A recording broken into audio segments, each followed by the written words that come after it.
Hola y bienvenido a todos. Hoy estamos con Natir Turado, un reputado consultor SEO técnico y estratégico con sede en Barcelona, España. Realiza proyectos de consultorio SEO para grandes clientes en todo el mundo. Hoy, ¿y cómo estás? Pues muy bien, gracias por invitarme. Ya ves, es un placer estar aquí con vosotros, con Hamlet, que para mí Hamlet está aquí, yo estoy aquí. Bien, perfecto. Pues nada, ¿cómo empezamos? ¿Empiezas tú, Hamlet, contándome? Sí, entonces, principalmente la idea es que queremos aprender un poquito de cómo surge tu inquietud con Python. Entonces, o sea, hay muchas personas en la comunidad que están interesadas en saber, están explorando el Python y quieren ver qué, qué valor les trae a su práctica. Si es algo que deben considerar, si es algo que es una curva de aprendizaje muy alta. Entonces, ¿cuál es el retorno de la inversión de tiempo? Y también si es algo que es aplicable, ¿a quién es aplicable? ¿Entiendes? O sea, porque yo creo que no es para todo el mundo. ¿Cómo uno sabe si es algo aplicable personalmente, si me A ver, conviene de Python? ¿Y cómo ha sido tu trayectoria enfocándola precisamente en Python? ¿Qué te enfocó? ¿Qué background te ayudó en el aprendizaje? pues Coméntame un poquito de eso y después hablamos un poquito de el contexto del script que tú nos traes y cómo le damos le enseñamos el valor que logramos con él. Pues muy bien, Sí, bueno. pues sí, pues mira, yo es cierto que estudié la carrera de informática aquí en España. Cuando empecé a hacerla decidí que no iba a programar en mi vida. Lo odié, no sabes cuánto, el programar. Me costaba muchísimo. La teoría se me daba bien, en general la teoría siempre se me daba bien. La práctica, yo al final, mis compañeros lo hicieran y yo me lo copiaba. Exacto, sí, sí. Y yo como mucho lo que hacía era, pues tenía tiempo para refinarlo, intentar afinarlo y hacerlo, pero nunca se me ha dado bien en la programación, sinceramente. Es una cosa que llevo desde que acabé la carrera que no he hecho. O sea, hablamos de 10 años o más. Wow. Entonces, ¿qué me llevó a retomarlo, no? Teniendo en cuenta que yo nunca he sido un programador, ni nunca he sido capaz de programar nada más que allá que lo que me pedían en la carrera, ¿no? Pues Dave Sotima, ¿no? Dave, Okay. he trabajado con él y además cuando en la temporada que estuvo en Barcelona estuvimos incluso trabajando en el mismo coworking y, y yo le miraba lo que hacía porque él me admiré el salto que pegó. De repente decidió irse, creo que fue 6 meses a Texas a estudiar hizo un intensivo creo que fue de PHP, programación y tal. Es en plan, dice, dejo de trabajar y me voy 6 meses a aprender esto de forma intensiva porque lo necesito. Quiero Wow. aprender a hacer estas cosas, ¿no? Y a mí eso me flipó. Es decir, en plan, ¿cómo eres capaz de tomar esa decisión con todo el trabajo que hay y todo? Y yo hice algo muy parecido, me pasa en menos tiempo. Hace nada, un año, sí que es cierto que poco a poco, por mi cuenta, pues sí que he hecho alguna cosita de JavaScript y tal, pero lo que puedes aprender pues mirando Stack Overflow y poco más, intentando hacer Claro. alguna tontería, ¿no? Pero Entonces háblame un dime. poquito, porque yo conocí a Dave Sotimano en Colombia. O sea, él estuvo viviendo en España. Me Sí, en imagino cuando estaba España. trabajando con Distill, Sí, estaba sí. viviendo en España. Con Distill, no, ahí ya trabajaba con Define Mac. Ok, Entonces ahí estaba con Define Mac, me parecía. Ya había dejado Distill. Y nada, y no sé si estuvo unos años aquí viviendo en España, trabajando para Estados Unidos y otros proyectos. Y ahí nada, conociste. y en algunos proyectos colaboramos conjuntamente. Y fue el verle a él cómo hacía las cosas que yo tardaba un montón de rato en hacer, como él cogía. Él me decía, dame 5 minutos, y decía, "Brrr", ya está. Y digo, ¡wow! Pero algo que te tomaba, sí, Claro. sí, yo tengo una historia parecida. Te hago un paréntesis. Cuando yo tuve mi primer trabajo, después que terminé, yo estudié ingeniería. Ujú, Entonces, yo trabajaba como administrando unos servidores y el equipo que trabajaba conmigo, nosotros teníamos que hacer trabajo a mano. Entonces yo, por ejemplo, creando las entradas en los DNS de cada récord, ellos lo estaban haciendo a mano mm. con el editor y había una emergencia y yo dije, hay que llenar todo eso en 5 o 6 minutos. Dije, no, espérense, que no se puede hacer manual. Hacía un script, lo hacía rápido. Ellos, ¿qué? ¿Y por qué tú no lo dijiste que eso se podía hacer más rápido? Después no me querían hablar por días, porque yo lo dejaba que hacer el trabajo a mano cuando yo sabía una forma más rápida. Qué gracioso eso. Sí, entonces tú me sigues diciendo. Sí, entonces cuando él se fue a Colombia, entonces me dejó solo. Entonces, ya no tenía nadie al lado que me quitara las castañas del fuego, ¿no? Tiene que sacar de abajo, como Entonces decimos aquí. tuve que hacerlo yo.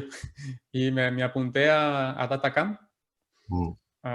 y me hice todo el track de Python para ciencia de datos.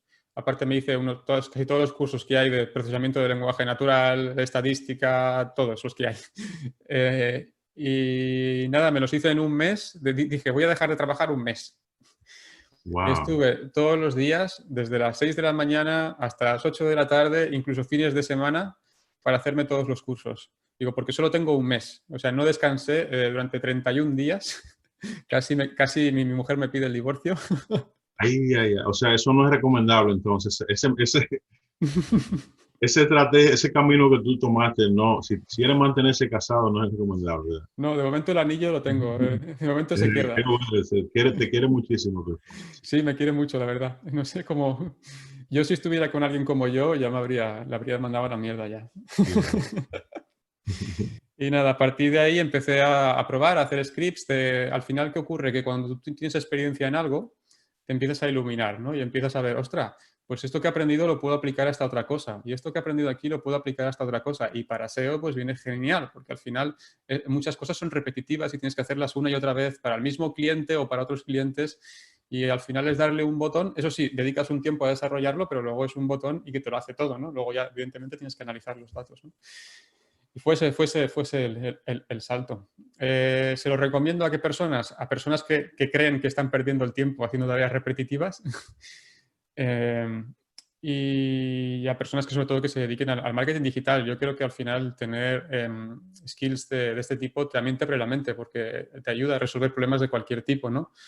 Yo en la carrera, yo sinceramente no creo que aprendiese nada que me pudo ayudar a mi situación laboral, porque de hecho nunca he utilizado nada de lo que he aprendido en la carrera, pero sí que me estructuró la mente, ¿no? Yo creo que sí. Creo que sí que me cambió la forma de pensar y de resolver problemas. Entonces después tú te estuviste pensando, oh, yo debía haber aprendido esto cuando estaba en la clase. Qué Pero rabia, porque lamentaste no mucho, dedicarle el tiempo, ¿verdad? mucho, porque me acuerdo que una asignatura era de Python y era Ujú. de procesamiento de imágenes y hacíamos como el CSI. Teníamos que sacar números de matrículas y cosas así, pero todo con Python. Pero con Python cuando no existía Pandas. ¿Vale? Wow. Imagínate, tenías que recorrer toda la matriz y no valía en plan hacer una instrucción, sino tenías que hacerte tus fors, tus bucles para recorrer la matriz y hacer operaciones sobre las matrices, ¿no? Así que, y por eso lo odié tanto. Ahora, claro, descubrí la biblioteca Pandas y un par más y todo es mucho más sencillo para todo el Sí, mundo. sí. No, no, no. No, y es bueno que tú mencionas eso porque como tú aprendiste viendo que David hacía la cosa tan rápido, ¿entiendes? Esa ha sido parte de la estrategia de que yo he usado cuando yo estaba enseñando, escribiendo sobre Python, de que yo muestro el outcome, muestro la salida, el beneficio primero. Mira, esto es lo que tú vas a lograr. Entonces, si tú lo estás haciendo de una forma manual que te está tomando muchísimo tiempo, tú dices, wow, esto puede ser algo que yo quiero aprender porque yo estoy haciendo esto no tan eficientemente. Entonces, aunque ahí está la curva de aprendizaje, a mí me gusta usar esta analogía de aprender a montar bicicleta. ¿Tú crees que es parecido? Tú sabes, como tú estás aprendiendo, te vas a caer varias veces. Es un proceso doloroso de aprendizaje, pero no es que se toma muchísimo tiempo aprenderlo. Pero de una vez que tú desarrollas la memoria del músculo, de que ya es algo natural, que tú lo sabes hacer, te abre muchísimas puertas, te abre muchísimos caminos que tú no puedes encontrar de otra forma.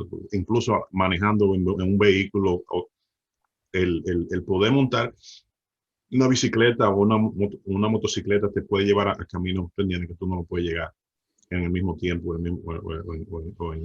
o con el mismo nivel de esfuerzo, ¿verdad? Tal cual, así es. Perfecto, entonces vamos a ver qué tú nos traes. Vale. Sí. Voy a compartir la pantalla 2.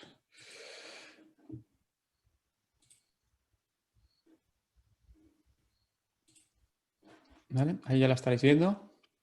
Entonces, sí, antes de empezar a presentar el script y por qué lo he desarrollado, me gustaría iniciar a la gente el por qué es un problema, ¿no? La canalización en cuanto hablamos de SEO, ¿no?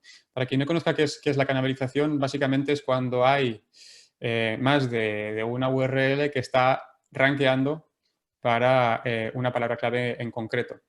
Entonces, esto puede ser bueno y puede ser malo. Es decir, tú por tener canibalización, Google no te va a penalizar. Es decir, no existe una penalización por contenido duplicado ni por contenido canibalizado. No existe eso, ¿vale?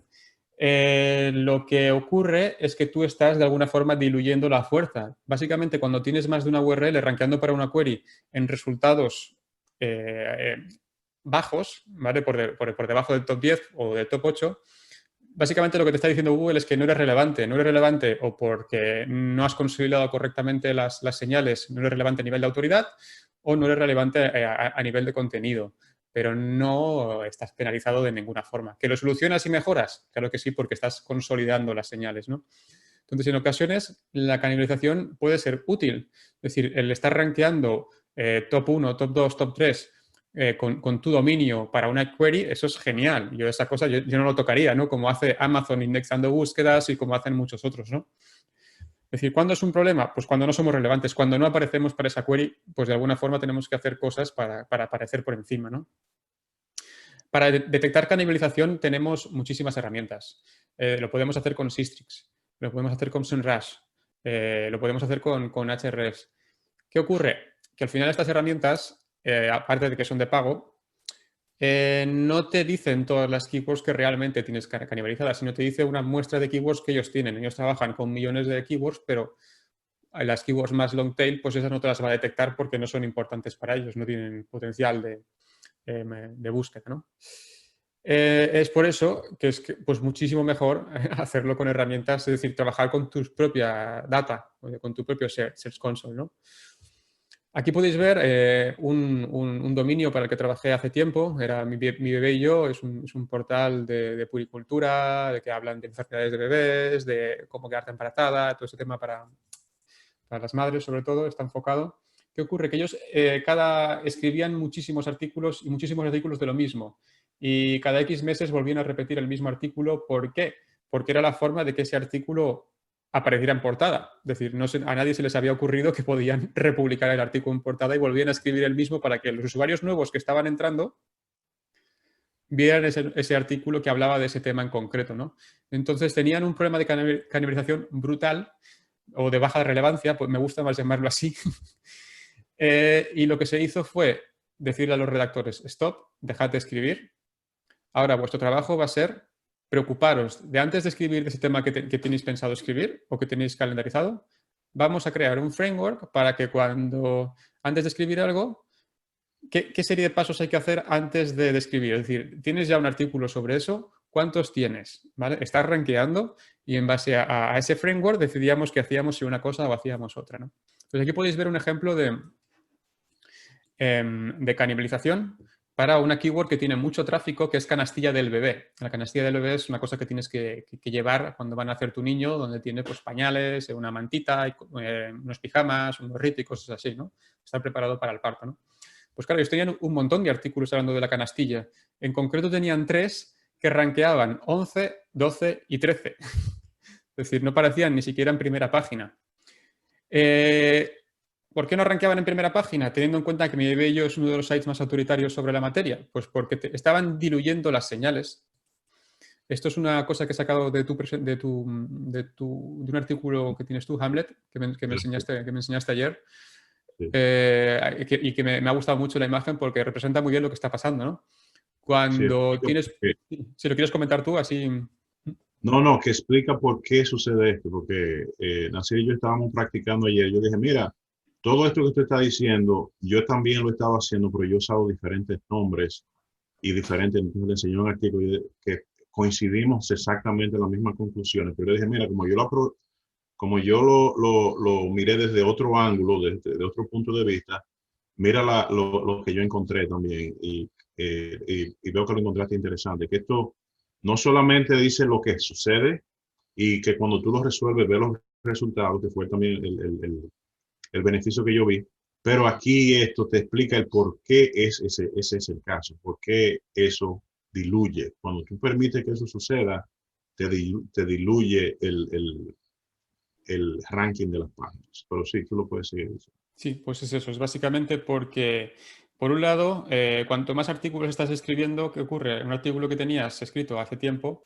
en los sitios de contenido los artículos van perdiendo fuerza porque se van metiendo dentro de la arquitectura. Es decir, pueden aparecer en una página 40, a 40 clics prácticamente de distancia desde la home, con lo cual tú ya no le estás pasando señales a ese artículo.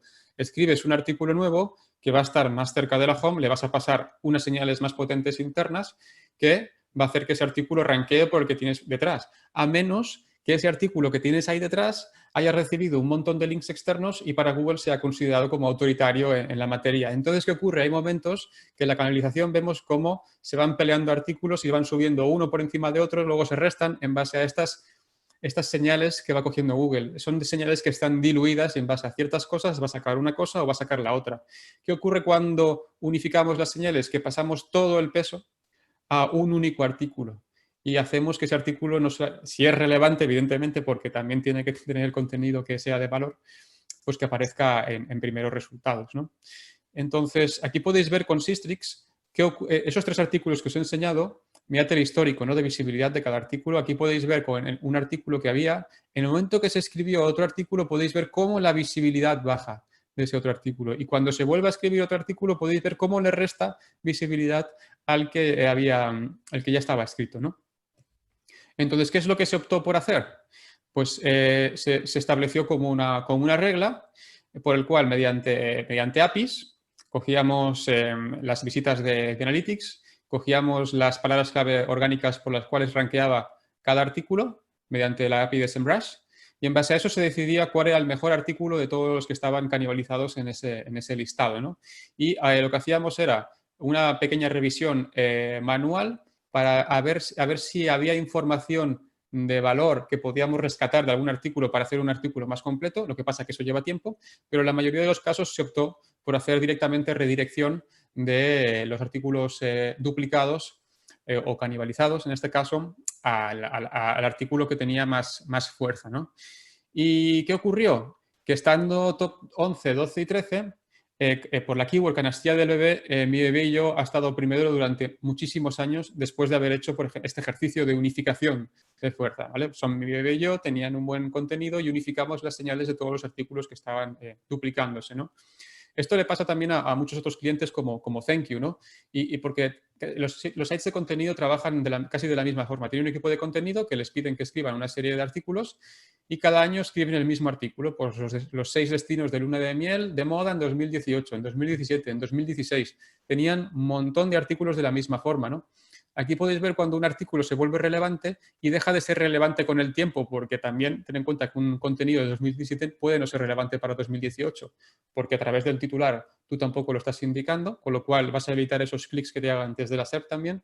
Y también lo que puede ocurrir es que ese artículo se vaya introduciendo en la profundidad de la web.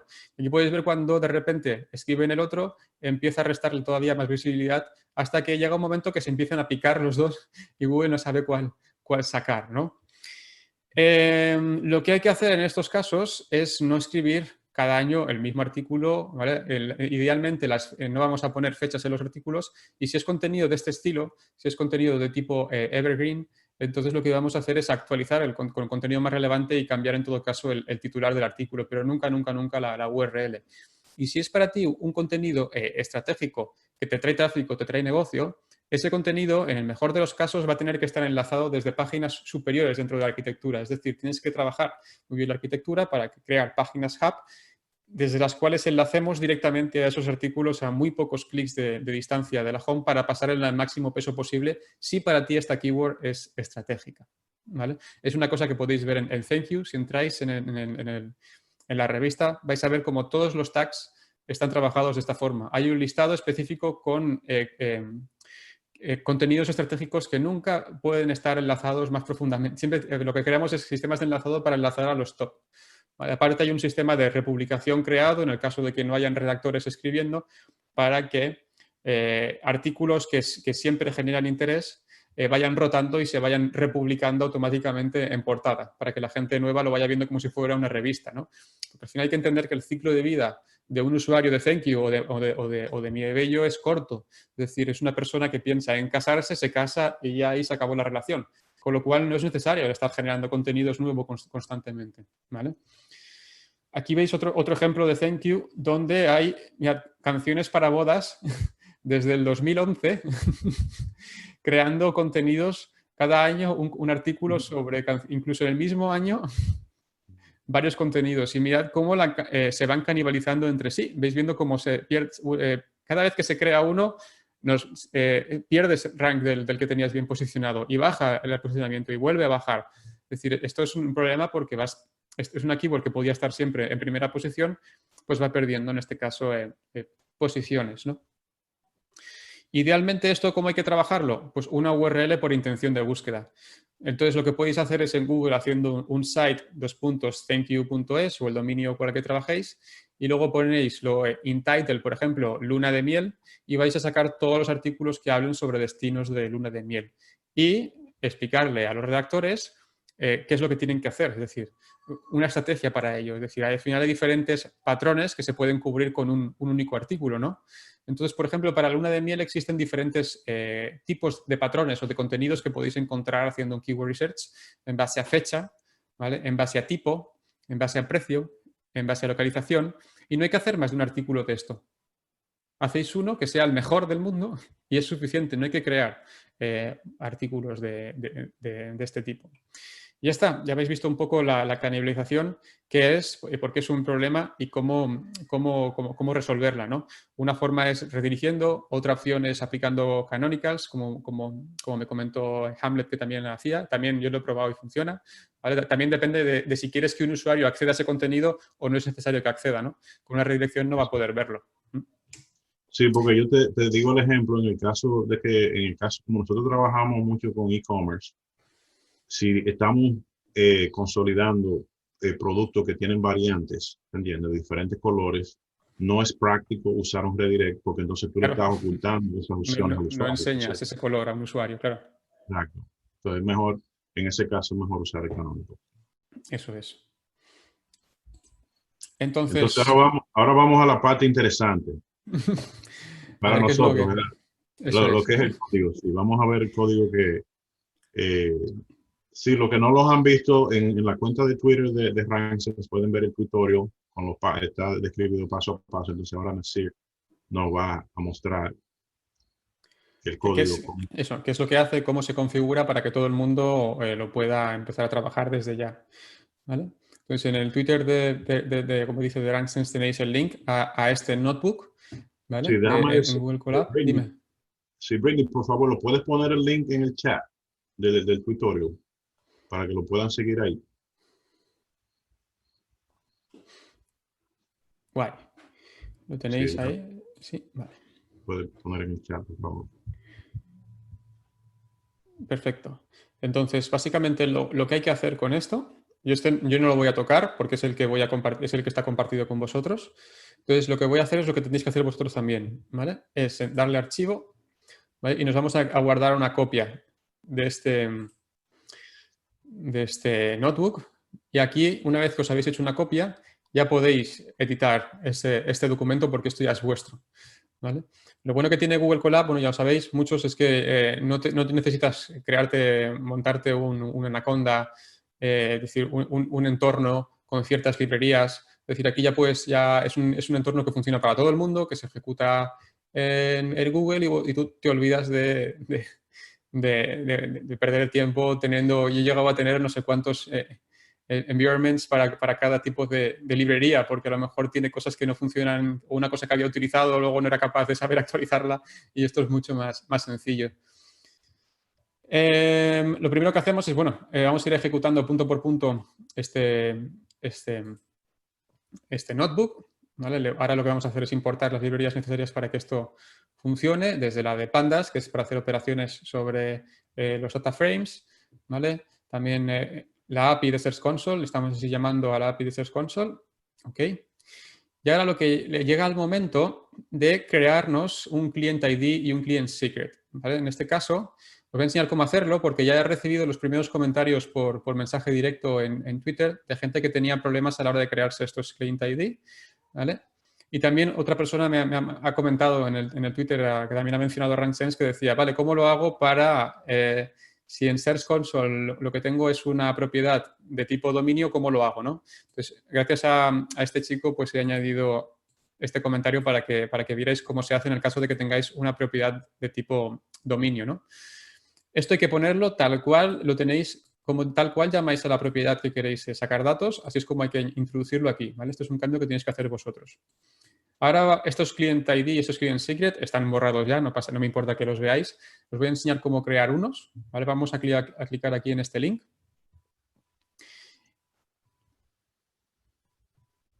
Y ahora lo que nos dice es, tenemos la opción, ¿vale?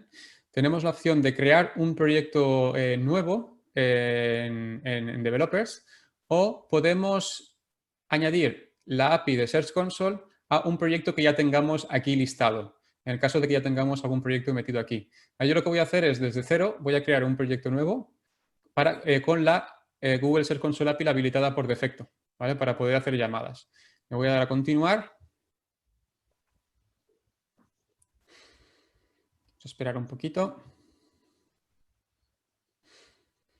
Ya me está creando la API. Ahora vamos a crear los credenciales. ¿Cómo los creamos? Porque esto es uno de los problemas que tenía una persona que me ha dicho por Twitter. Es decir, ¿desde dónde vamos a llamar a la API? Claro, el sentido común te dice que si lo estamos llamando desde un Google Colab, pues tenemos que hacerlo desde un web browser, sería lo que haríamos todo el mundo. Lo que pasa es que luego hace falta una URL de retorno para esa llamada y las cosas se complican. Entonces, lo que vamos a hacer directamente, para no complicar la cosa, vamos a habilitar la API para un entorno de escritorio, cualquiera. Decimos que queremos acceder a user data en este caso, ¿vale? Vamos a darle aquí. Y ahora lo que me pide es crear una pantalla de consentimiento. Es que quieres que aparezca cuando yo llame, digamos, enlace las credenciales con Google Colab, ¿no? Aquí lo que tenemos que poner es que es de tipo externo. Y aquí es el nombre que queramos que aparezca. Yo voy a poner aquí Search Console. ¿Vale? Podríamos poner un logo y más información, pero todo esto me lo voy a saltar. Con esto ya es suficiente. Ok, ya está el creado, la pantalla de consentimiento. Ahora aquí le vamos a poner un nombre a estos IDs, los voy a llamar Search Console. Voy a dar a refrescar y ya tengo creado mi Client ID. ¿Vale? Lo que le voy a decir es que voy a hacer esto después, no me lo voy a bajar ni nada. Para que veáis, ¿vale? Este es el proyecto que acabo de crear. Aquí son las APIs que están creadas para este proyecto, que pueden ser de tipo API normal y corriente o OAuth 2.0, en este caso que es la que acabo de crear, porque es como yo he decidido establecer el login, ¿no? Entonces aquí ya tenéis el Client ID y el Client Secret. Esto nunca se lo enseñéis a nadie porque os pueden fundir las peticiones, os pueden llegar una factura interesante. Yo voy a hacer la prueba y lo voy a borrar inmediatamente, ¿vale? Ahí me llega a gastar 3.000 euros en un fin de semana con Google Cloud, así que ojo. Wow. Vamos a ponerlo aquí, el Create ID, y ahora vamos a poner el Client Secret. ¿Vale? Ya está puesto. Vamos a darle a esta parte del código. Ahora, aquí si queremos, podemos configurar qué rango de datos queremos analizar. Yo por defecto he puesto los últimos 3 meses, pero aquí podéis poner la fecha que queráis, tanto de end date como de start date. ¿Vale? Yo de momento voy a coger los últimos 3 meses de datos. ¿Vale? Ahora lo que vamos a hacer es la validación de esto. Vamos a que nos dé el verification code. Hello. Y esto va a estar grabado, o sea, esto lo vamos a poner en YouTube, le vamos a dar tiempo a Nasir de que lo borre primero. Sí, cuando acabe lo borro. Pero lo vamos para que lo puedan ver a su paso, a su ritmo. velocidad. Ya nos hemos conectado con la API. Ahora mismo ya estamos conectados con la API de Search Console. ¿Vale? Ahora vamos a hacer la llamada a Search Console. ¿Qué podemos modificar dentro de este código? El row limit, es decir, cuántas URLs quiero consultar. En Search Console, por defecto, podéis consultar las últimas 1000. Gracias a la API podéis acceder hasta las últimas 25.000. Esto es interesante porque tenéis acceso a datos que no veríais de ninguna otra forma. ¿Vale? Aparte, aquí he hecho una cosa en la llamada para que te pida qué tipo de dato de búsquedas quieres sacar. Si quieres sacar de móvil, de escritorio, de tablet o de todos los dispositivos. ¿Vale? Entonces, yo de momento voy a dejar que quiero las 25.000 URLs, ¿vale? Para analizar. Ahora me dicen qué tipo de qué categoría de dispositivo quieres utilizar. Ahora, por defecto, voy a darle a todo. Lo dejo en blanco y así ya tengo todo. Ahora está cogiendo, ¿ves? Está pensando y está sacando las 25.000 últimas URLs. Tardará un poquitito. Vamos a esperarnos, vamos a ser pacientes.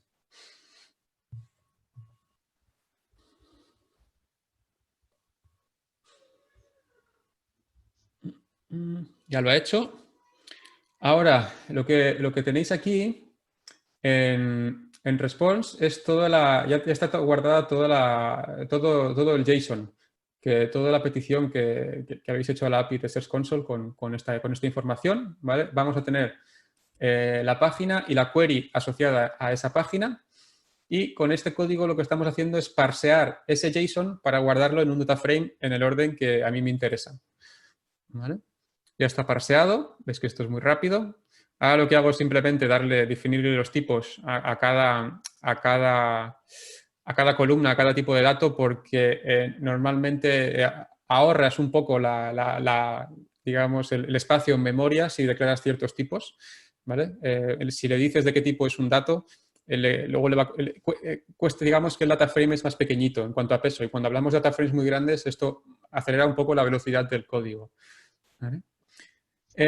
Vamos a darle aquí para que veáis lo que acaba de sacar. Ya tengo todas las URLs con todas las keywords, con la top query en este caso, cuántos clics, CTR, impresiones y la posición.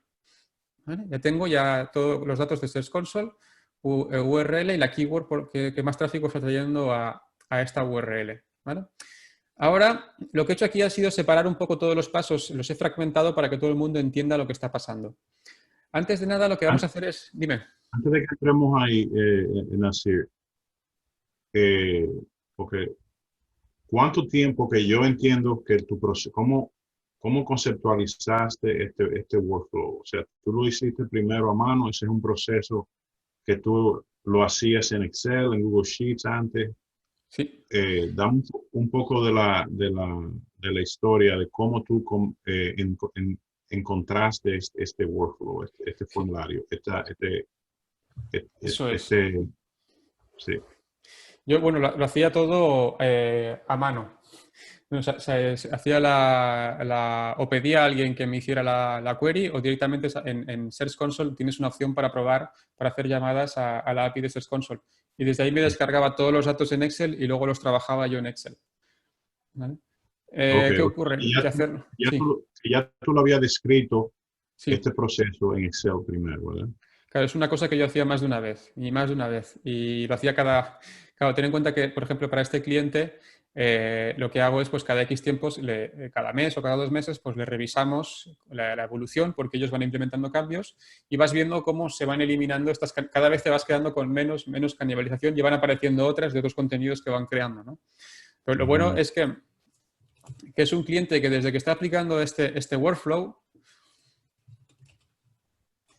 aquí lo podéis ver, ¿vale? Un cliente que no paraba de escribir, a mí me contrataron por aquí más o menos.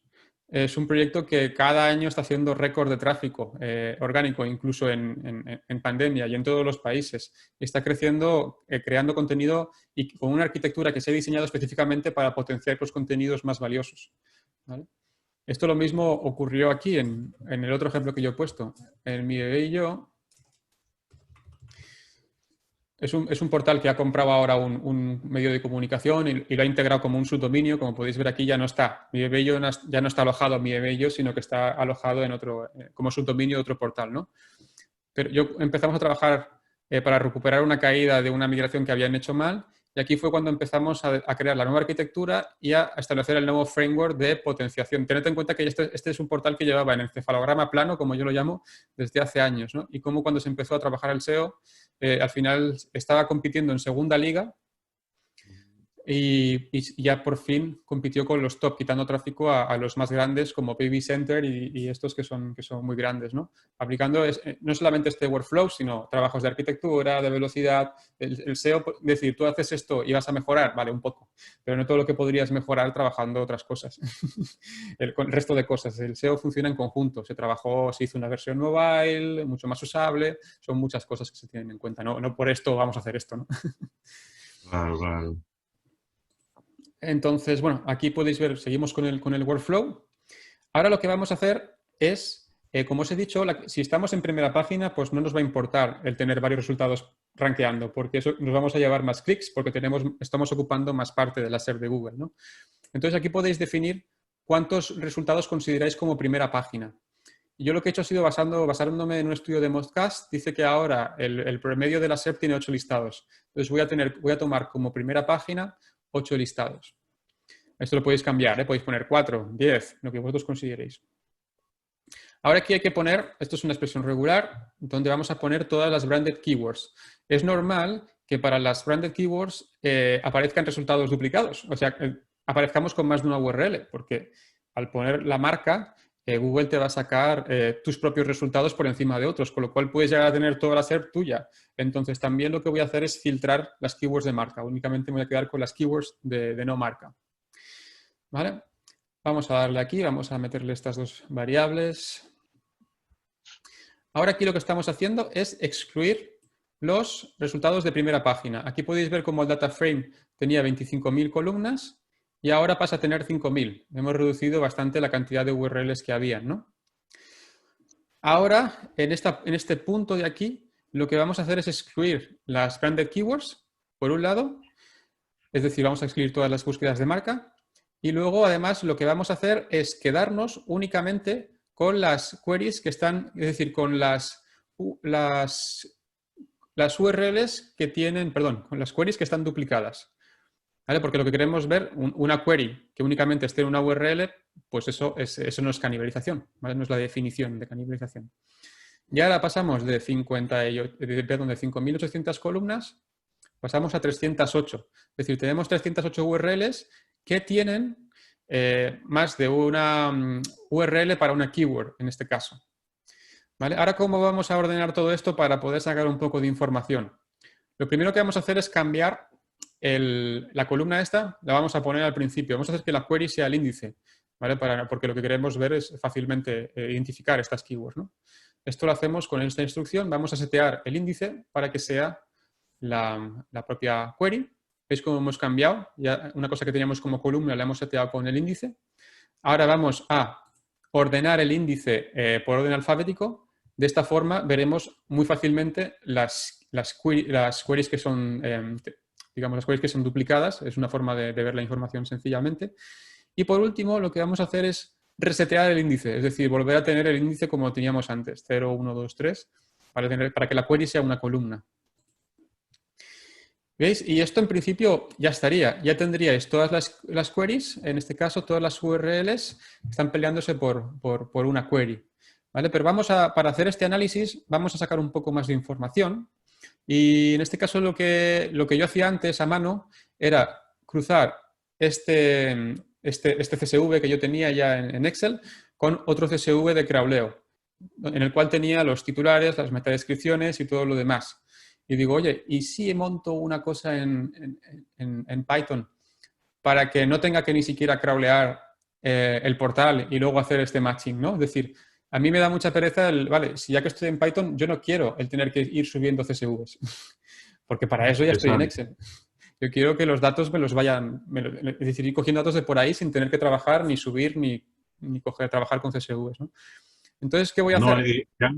Te hago un paréntesis que es bueno que tú hagas ese señalamiento, porque yo tuve una interacción en Twitter con un CEO que está diciendo, oye, ¿por qué eso tú lo puedes hacer con esta herramienta? Python no es una herramienta como Screaming Frog, como Excel, como esto. No es lo mismo, no es una herramienta. La idea es que la única limitante con Python es tu imaginación. Tú puedes combinar herramientas, tú puedes hasta ejecutar, automatizar Screaming Frog, automatizar Cistrix, SEMrush, FrankSense. Tú puedes automatizar herramientas y automatizar los workflows. Entonces, es bueno que tú haces como tú vienes de hacer las cosas en Excel y hacerla manual, la tendencia puede ser, déjame seguir haciendo esto manual, de ir a buscar el CSV y ponerlo aquí, pero eso tú lo puedes automatizar, ni siquiera tienes que ir manualmente a buscar el CSV. Así es. Tú lo puedes hacer de aquí directamente. Entonces ya no tengo que abrir Screaming Frog, correr un crawl, que se llame con un nombre determinado, ponerlo en una carpeta y tener que importar aquí y cargar ese data frame, si ya lo puedo hacer clicando un botón. Entonces, lo que hago ahora es utilizar una librería que se llama, de Python, que se llama Beautiful Soup. Es una librería que nos permite crawlear las páginas, ¿vale? Y se guarda la página que hemos hecho la llamada. Y una vez se ha guardado esa página, podemos recorrer el DOM de la página como si fuese XPath. Entonces, podemos hacer consultas para extraer ciertas partes de la página.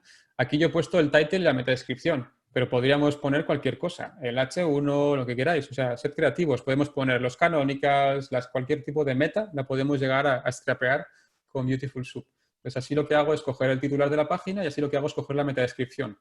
Lo que hago es, a cada una de estas URLs, ¿vale? Me estoy guardando la información del titular y de la página y se lo enchufo al data frame que tenía creado aquí mismo. Entonces ya podéis ver para cada query la URL y además el title y la metadescripción añadida. Esto me ayuda un poco más a entender la página y a entender un poco más si es canibalización positiva, negativa o no lo es. Ahora voy a ejecutar para que veáis cómo funciona esto. Aquí estáis viendo que estoy yendo lento porque estoy explicándolo todo y he puesto todo el workflow separado en pasos. Pero luego, cuando vosotros ya sabéis cómo funciona y ya os aseguráis que va bien, podéis llegar a ejecutar todas las celdas, en este caso, pero todas las rows de una vez, ¿vale? O con control F9 también. Ahora está dedicando un tiempo a crawlear estas URLs. Oye, que también pueden haber limitaciones, que puede ser que el portal, al ver que llegan tantas peticiones, pues os baneen la IP y cosas así, ¿no? Entonces podríamos poner aquí algún tipo de timeout o podríamos trabajar a través de un proxy o cualquier otra cosa, ¿vale? Tú sabes que yo te recomiendo ahí, que yo lo usé reciente en el libro que estoy trabajando con Manny, la librería TQDM, que te permite presentar un progress bar. Tú la pones en el loop. Aquí se puede poner y se puede ver lo que queda, ¿no? Ah, guay. Entonces, ahí como tú lo estás haciendo con el apply aquí, no lo he probado con el apply, pero si tú lo tienes en un for loop, tú quieres ver lo que está pasando, lo que yo haría sería que yo haría la extracción aparte en un loop y cargarlo en un diccionario y ahí tú lo vas presentando progress bar, porque esa es la parte que se toma el tiempo. Y después que tú lo tienes en el diccionario cacheado, entonces ya yo se lo agregaría el data frame aquí. Es otra opción y quizá Porque ahí más... tú no sabes, porque ahí tú no sabes lo que está pasando, pero si tú le pones el TQDM, él te va Ya. enseñando cuánto queda, te va enseñando un progress bar, que bien, lo encontré muy bueno eso. Pues puedes hacer ahí Otro un... detallito es que como tú estás haciendo conexión a la red, ponerlo en un try catch, pues si hay un Sí, problema sí. de conexión o lo que sea, Validación de errores y que, tal, ya te que digo. continúe. Aquí Sí. el que sabe de esto eres tú. Yo aquí... No, sí, no, estamos todos aprendiendo aquí. ¿Entiendes? Yo no había usado esta técnica de usar el zip combinado con sí, dos asignaciones simultáneas. Se ve muy esto interesante. Sí. no tenía ni idea, yo lo aprendí en el curso. A hacer la No, llamada. sí, es lo que te digo. La idea es que uno va aprendiendo a medida que, no tratar de que aprender todo de la mano, sino a medida que se va creando la necesidad, ir aprendiendo. Ujú. Sí.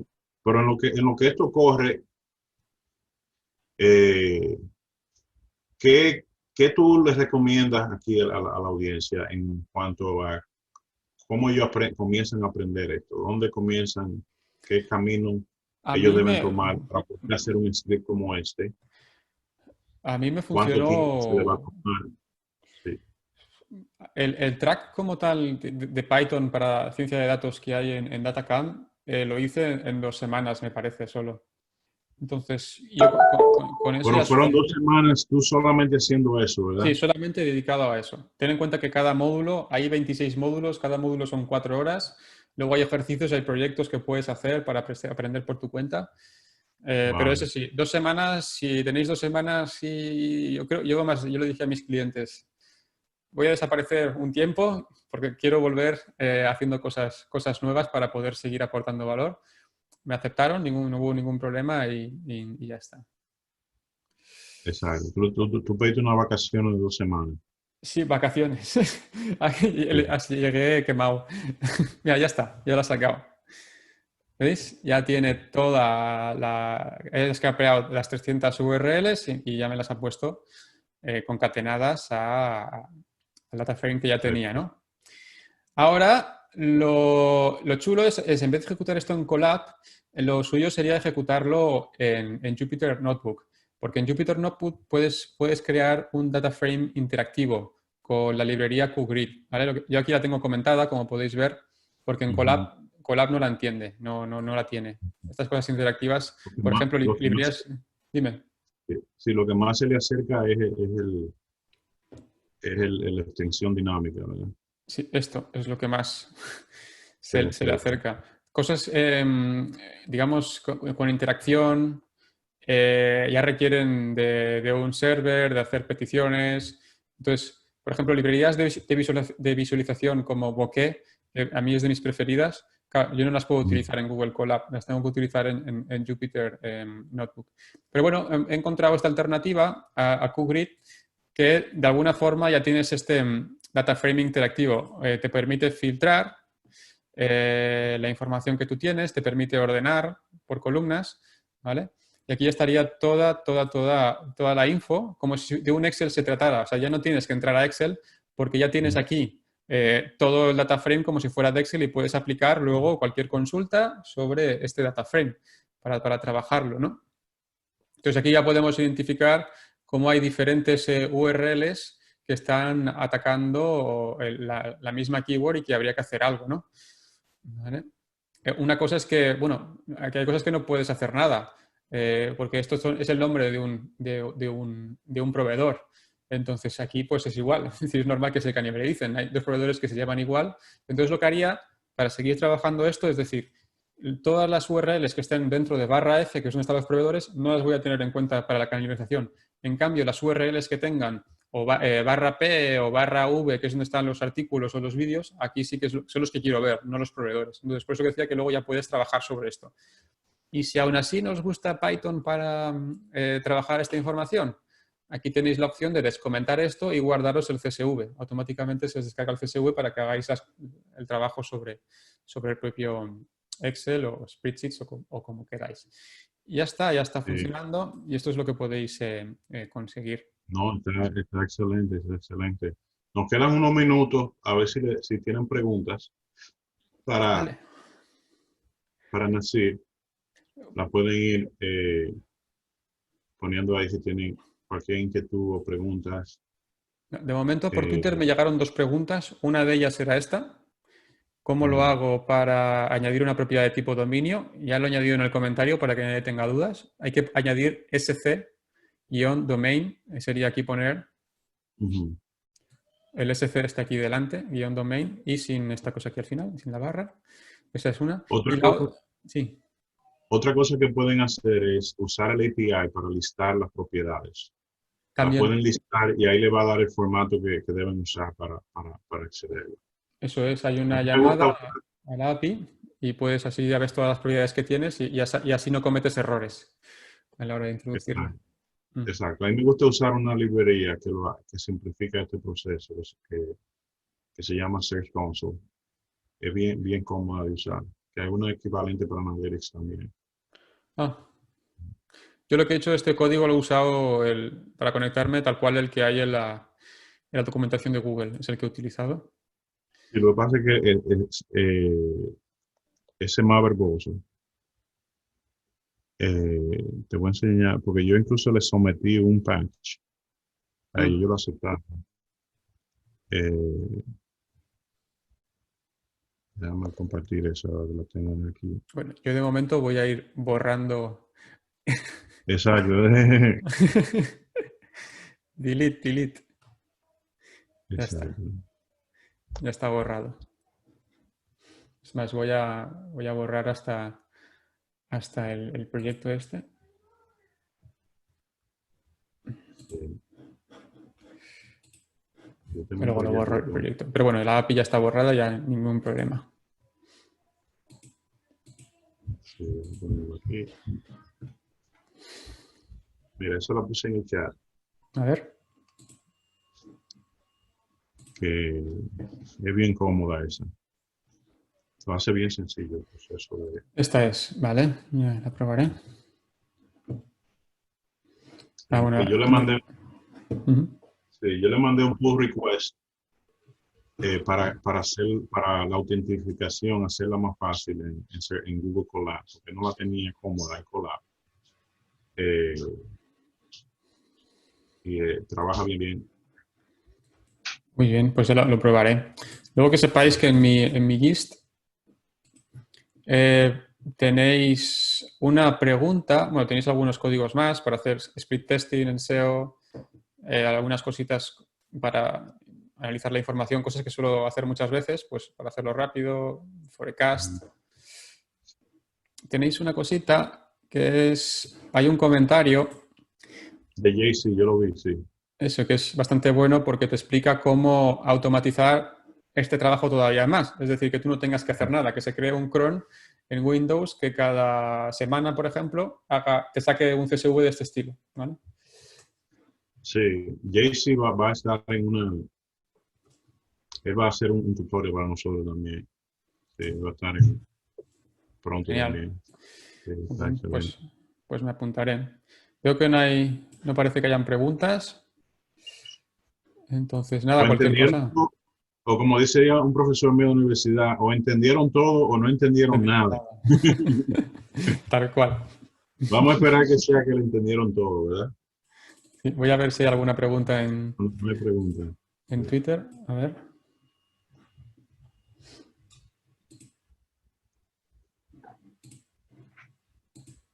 Perfecto. No tengo ninguna pregunta en Twitter. Las dos que tenía ya las he respondido. Una era esta y la otra era que no eran capaces de, ¿cómo se dice? La redirect URL en el caso de hacer de crearte la conexión desde un web server. ¿Vale? Entonces pones que quieres la conexión desde escritorio y ya está. Así no hace falta una URL de vuelta.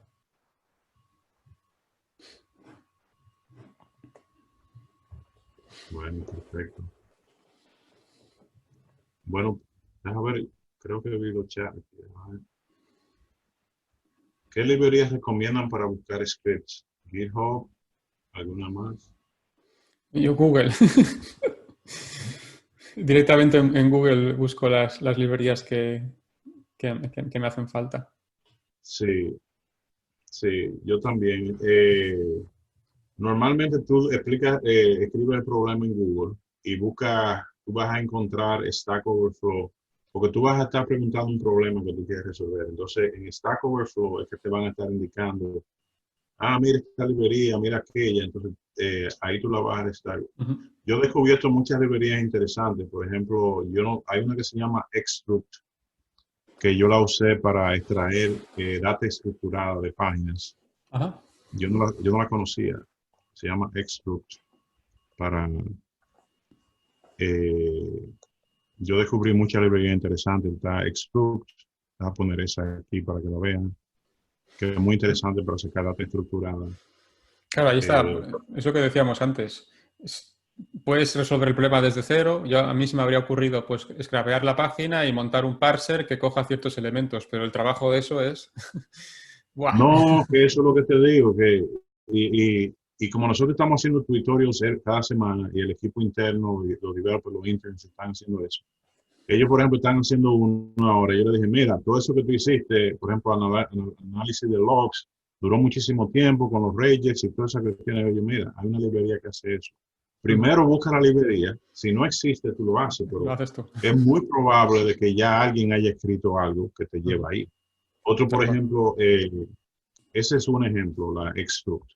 Otra más, que es, por ejemplo, analizando las respuestas del API de PageSpeed, de Lighthouse. Cuando tú estás haciendo el análisis de performance de Lighthouse, es un JSON que es masivo y es una estructura de datos súper compleja. Entonces, mira, que estaban tratando con el... Dije yo, mira, hay una técnica que se llama JSON parse, JSON path, que es muy parecido al XPath, que escribe JSON path, y eso te lo simplifica muchísimo. Porque mira, ya tenía. Sí. Hay una librería que se llama JSON Path NJ, fue la que yo probé, que funciona muy bien. Sí. De hecho, esta me suena. Me suena que la he usado para Spreadsheet. De hecho, por eso creo que la tengo pulsada. Para parsear precisamente XPath desde AppScripts. Sí, pero esta es yo la uso para parsear JSON. Sí. En vez del XPath, yo uso algo parecido al XPath, pero con la entrada es un JSON. Entonces yo tomo la entrada, eso fue lo que yo usé para los estudios que yo hice de PageSpeed, que yo publiqué de Shopify. Hice los estudios de Shopify con PageSpeed y yo usé esos paths para hacer extracción. Entonces cuando ellos la cambiaron de la versión 5 a la 6, fue el mínimo cambio que yo tuve que hacer, porque yo nada más tuve que calcularlo de nuevo en vez de tener que reescribir el código y tratar de navegar, y escribir un código tratando de hacer esa navegación de esa estructura compleja, que lo hace mucho más sencillo. Bueno, perfecto. Sí, gracias por la pregunta. Y nada, la semana que viene vamos a tener otro tutorial muy interesante. Y tenemos unos guests en fila, unos trancas así también, como así, que aportan mucho a la comunidad, muy contento. Y muchas gracias a ti, Nasir, y gracias por toda la ayuda y todo el contenido y lo que tú contribuyes a la comunidad. Muchas gracias. Y a ti, porque eres una inspiración, la verdad. Todo lo que compartes hace que más gente le dé ganas de compartir, la verdad. Gracias. Es contagioso, ¿verdad? Sí. La emoción y el compartir se hace contagioso. Qué bueno. Eso. Estamos creando una comunidad maravillosa, que todos nos sentimos orgullosos de ser parte de ella. Bueno, que la pasen bien todos y muchas gracias. Un abrazo a todos. Chao. Gracias a todos. Buen fin de semana. Buen fin de semana. Bye.